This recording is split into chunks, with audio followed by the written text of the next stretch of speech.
Stuck trying to get into your Binance account because of secondary verification nightmares? You're not alone. Let's fix this fast. First step, the most common culprit not receiving your verification codes. Head over to your email and spam folders. Sometimes those crucial codes hide.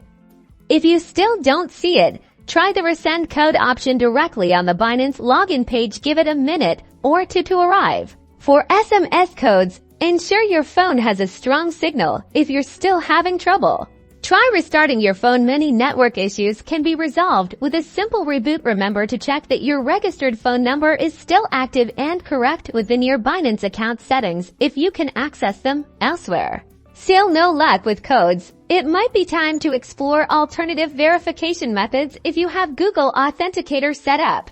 That's your next best bet. Make sure your phone's date and time are synced automatically with network time, as authenticator codes are time sensitive. If all else fails and you're locked out, Binance's support team is your lifeline. Navigate to the Binance Help Center or support page and look for the live chat option for the quickest assistance. Clearly explain the issue you're facing with your secondary verification, and they can guide you through manual recovery or troubleshooting steps. By systematically working through these steps, you can overcome those secondary verification hurdles and regain secure access to your Binance account. Happy trading!